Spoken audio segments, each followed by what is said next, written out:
Sugar यानी कि diabetes. ठीक सुन्नुभयो तपाईहरुले। नमस्ते everyone, my name is Riya Bhandari, BMS final year student. So आज चाहिँ हामी सुगर यानी कि डायबिटीजको लागि केही योगासनहरू सिक्नेछौँ।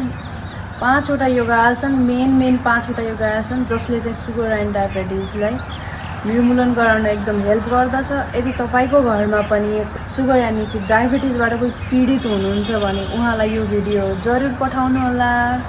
So let's go.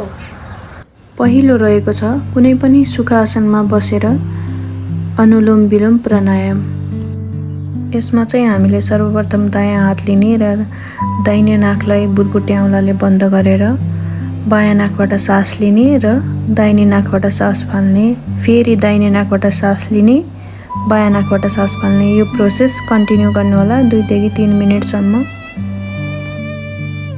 दोस्रोमा रहेको छ कपालभाती प्राणायाम। यसमा हामीले जति सक्दो छिटो सासलाई बाहिर फाल्ने कोसिस गर्दछौँ। यो प्रोसेस 2 देखि 3 मिनेटसम्म दोहोर्याउनु होला। तेस्रो योगासन मण्डुकासन।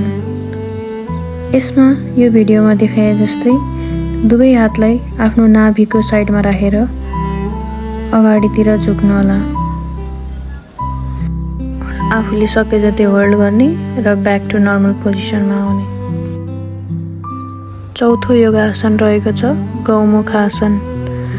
यसरी दाहिने खुट्टालाई बायाँ खुट्टाको माथि बेडेर दाहिने हातलाई पछाडि लगेर अर्को हातलाई तलबाट लिएर यसरी समात्नु होला र यो प्रोसेस अर्को खुट्टाले पनि सेम, बायाँ खुट्टाले पनि त्यसरी गर्ने र बायाँ हातलाई माथि लिने।